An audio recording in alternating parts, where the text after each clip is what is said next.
गुप्त नवरात्रि के इस पावन अवसर पर आप सभी को हार्दिक शुभकामनाएं।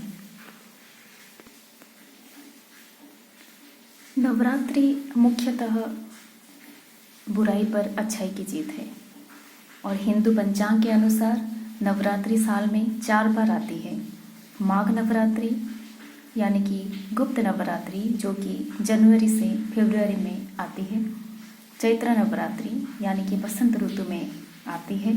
आषाढ़ नवरात्रि यानी कि जून जुलाई में जो पड़ती है।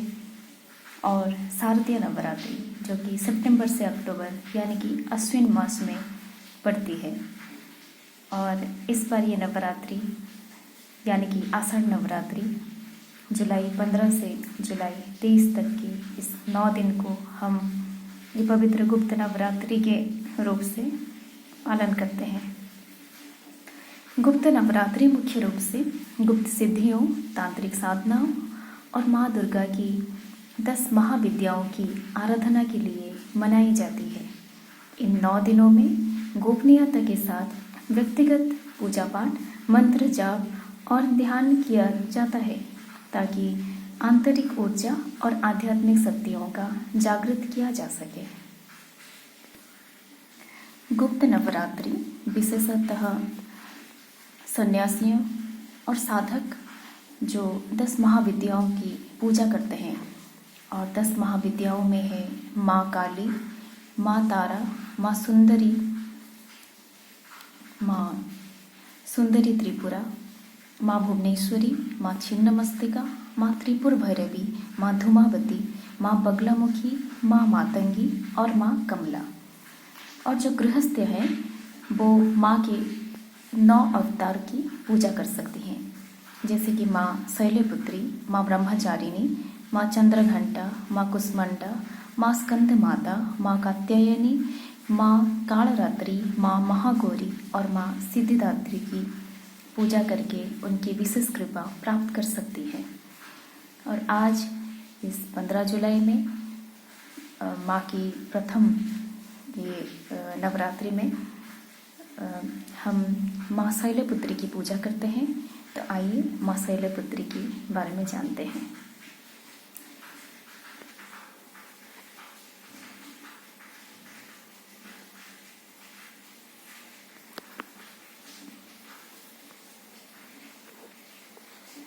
माँ दुर्गा अपने पहले स्वरूप में शैलपुत्री के नाम से जानी जाती है।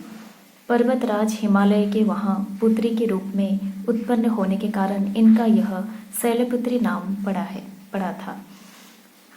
वृषभ स्थिता इन माता जी के दाहिने हाथ में त्रिशूल और बाएं हाथ में कमल पुष्प सुशोभित है। यही नव दुर्गाओं में प्रथम दुर्गा है। अपनी पूर्व जन्म में ये प्रजापति दक्ष की कन्याओं के रूप में उत्पन्न हुई थी।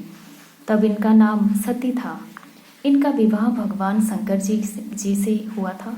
एक बार प्रजापति दक्ष ने एक बहुत बड़ा यज्ञ किया।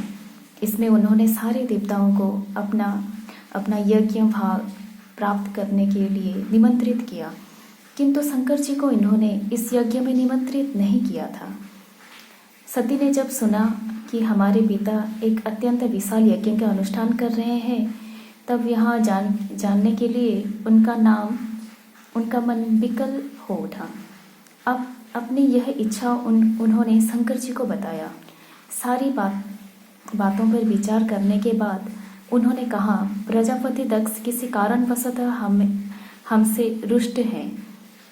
अपने यज्ञ में उन्होंने सारे देवताओं को निमंत्रित किया है, उनके यज्ञ भाग भी उन्हें समर्पित किया है, किंतु हमें जानबूझकर नहीं बुलाया है, कोई सूचनात्मक नहीं भेजा है।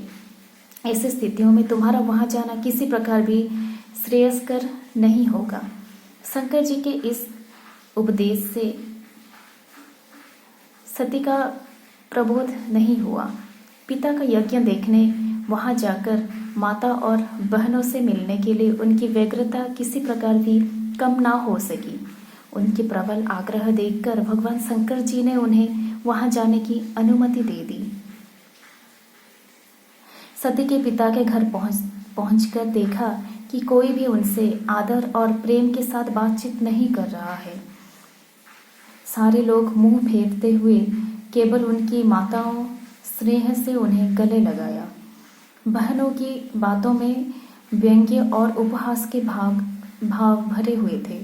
परिजनों के इस व्यवहार से उनके मन को बहुत क्लेश पहुंचा।